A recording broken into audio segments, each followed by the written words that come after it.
This is my custom Master Grade Easy 8, and this is my custom Master Grade Age 1. Both turned out really darn good in my opinion, with the Easy 8 going for a really weathered look, and the Age 1 going for a bit more, not as bad weathered, but still pretty weathered.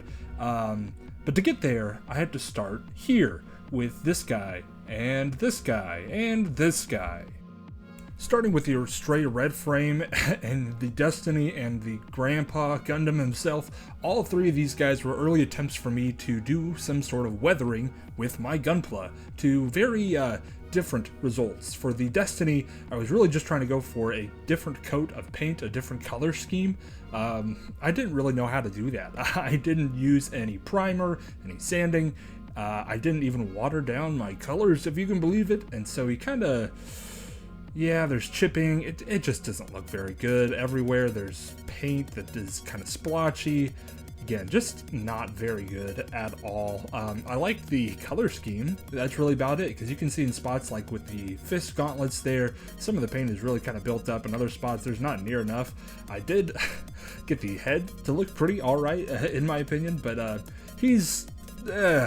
Following the Destiny debacle, I went to the Red Frame Stray. This guy, I don't know what happened here. Again, it just coated him all black, but didn't do anything right. Again, you can see there's red everywhere. I didn't take the pieces apart. I just kind of splashed paint onto him.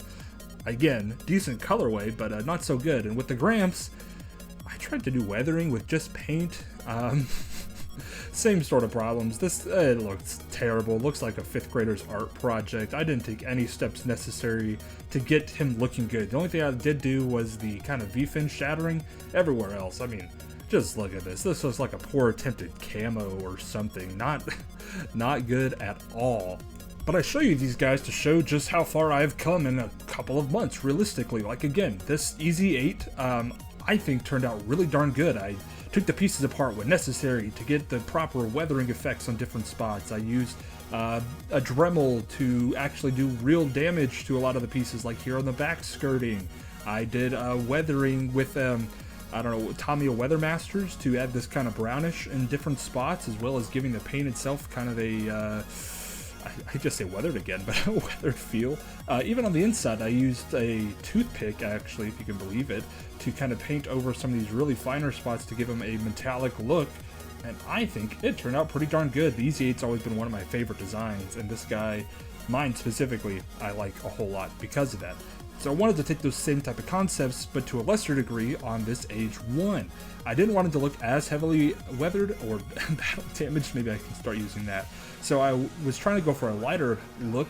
Again, I really like how it turned out. With these vents, I was able to kind of show that they've been in use, a little bit of wear and tear on them, and on the bottom halves where they would kind of skirt up against the armor, even this back spoiler, I don't know what you would call this, just really reminded me of like a jet fighter, so that's kind of what the color scheme of all this I was going for, and I really like how this turned out. I even tried my hand at removing a seam line on the arm. There was originally one here, not there now. I'm not the best at it still, but I wanted to take all these things that I learned and use them for another kit that I got, that being the high grade Mark II Gundam that I got in the same lot as the AG1.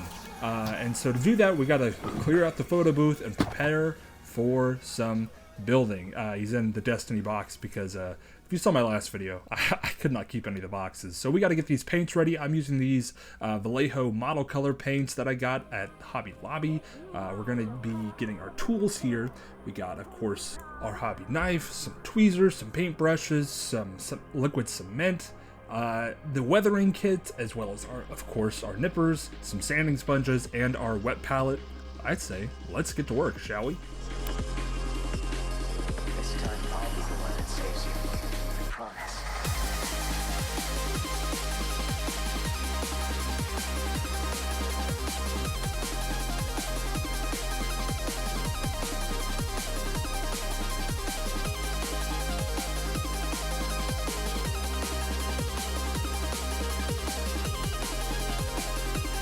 This seam line on the head is one that I really wanted to get figured out and get rid of.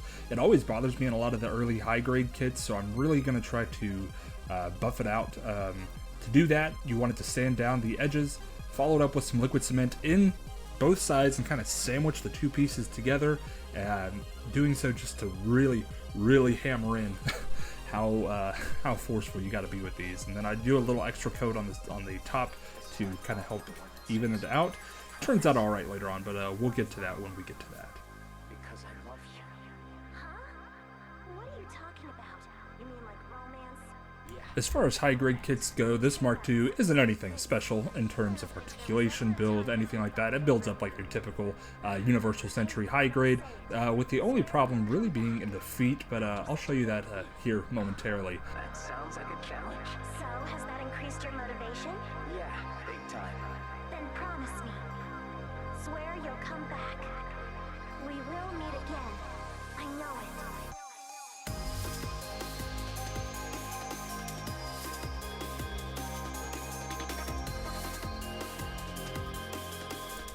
Again, nothing too crazy anywhere with the build, and without any decals, panel lining, he looks a little rough, and as you can see, a little loose too, so a couple coats of paint on some of these joints is going to help a lot, because these legs are a little flimsy. I don't know why they are, but they just are.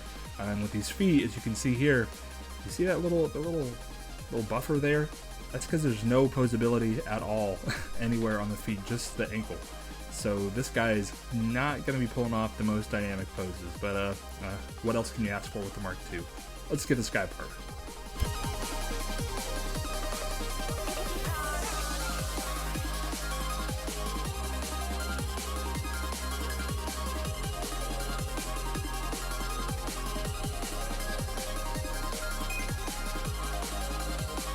Now that everything is separated and color coordinated, we can decide what colors we want to use to paint.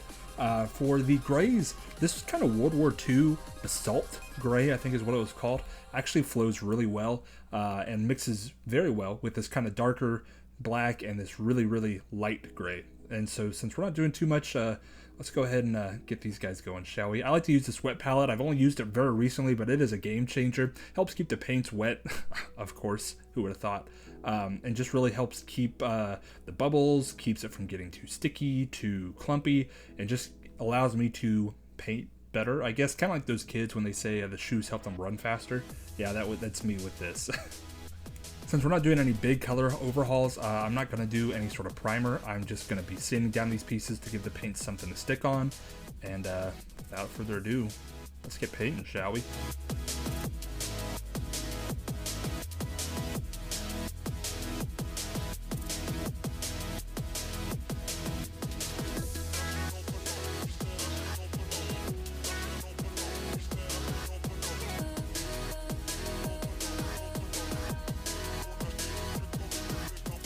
Not the best examples here, but I'm only going over the pieces one coat at a time to let them dry, let them build up.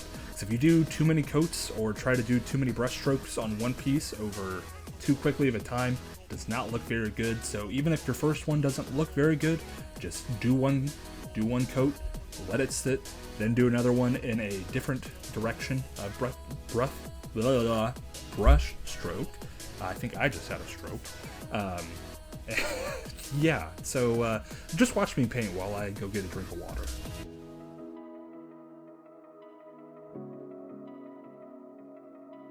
Or just watch me fail at trying to paint. That works too.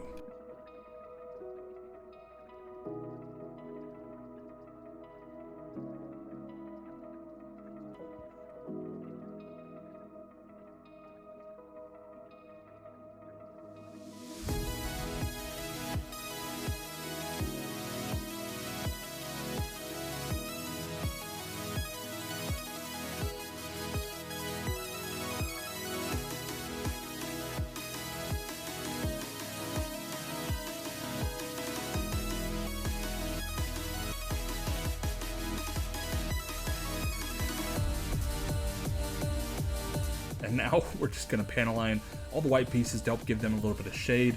I like to do this before I do the matte top coat, just that way that can stick in, and it really does help give some of these white pieces a bit more definition. But speaking of top coat, that's what we're going to do now. We're going to use this Mr. Super Clear Matte. It's pretty nice. It really gives a good finish to these kits, but we really also need to take each piece apart so that way we can get a nice clean finish on everything.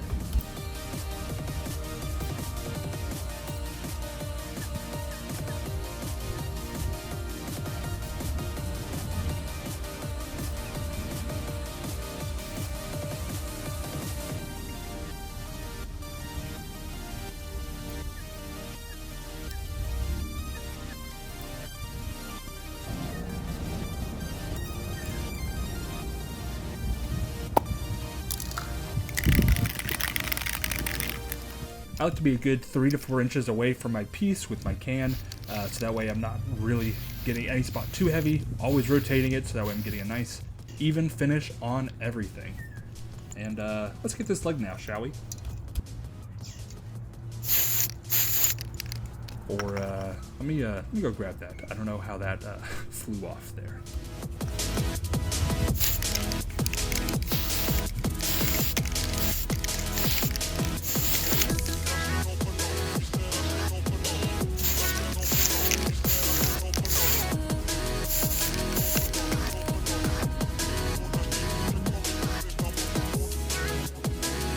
Now that everything is matted up, we've already got all of our panel lining done. So let's get this guy together and show us some results, shall we?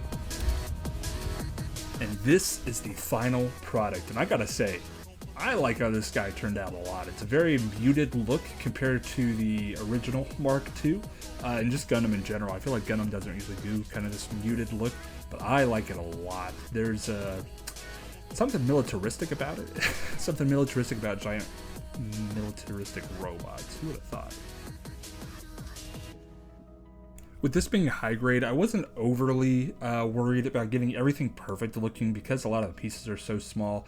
I just wanted it to look pretty darn good, and I'd say this guy does look pretty darn good, except for that right there. That's me trying to remove a seam line that didn't turn out pretty darn good. That gun did though, huh? Again, I really just wanted to go for this kind of green, gray, and black look, and I think it turned out pretty nicely, especially look at that. I like it a lot. There wasn't a whole lot of extra stuff I got to do in the legs besides the inner joints are kind of this lighter gray. They just don't look as cheap as they did. I got the vents on the inside. They got that kind of outer green with that gray on the inside. A lot of extra work, but those little details, they matter in the long run. Okay, maybe don't look at the feet there, actually.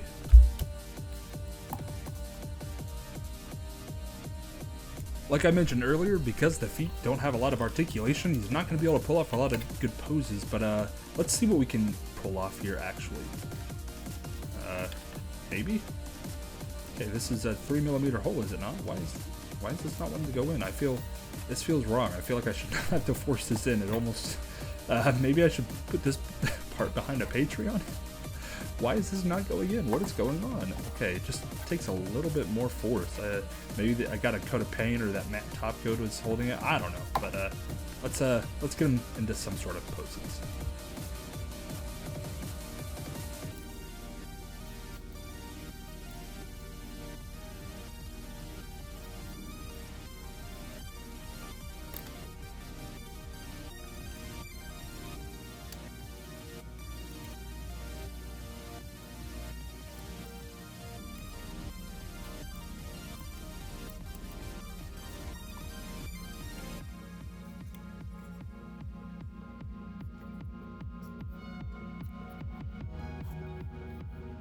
But again, I'm really happy with how this turned out overall. A very different design. I hope you guys enjoyed it too. If you did, maybe consider subscribing, liking, or sharing. We're trying to get monetized by the end of the year, and doing those would help. And you're going to get to see more cool content like this in your feed, which is not always a bad thing, in my opinion. If you guys have any tips or advice for me, I would appreciate it as well. I'm still learning. I'm still relatively new to this whole Gundam thing. So if you have any advice, let me know down in those comments below. But again, I appreciate you guys watching, and I guess I'll see you in the next one. Peace.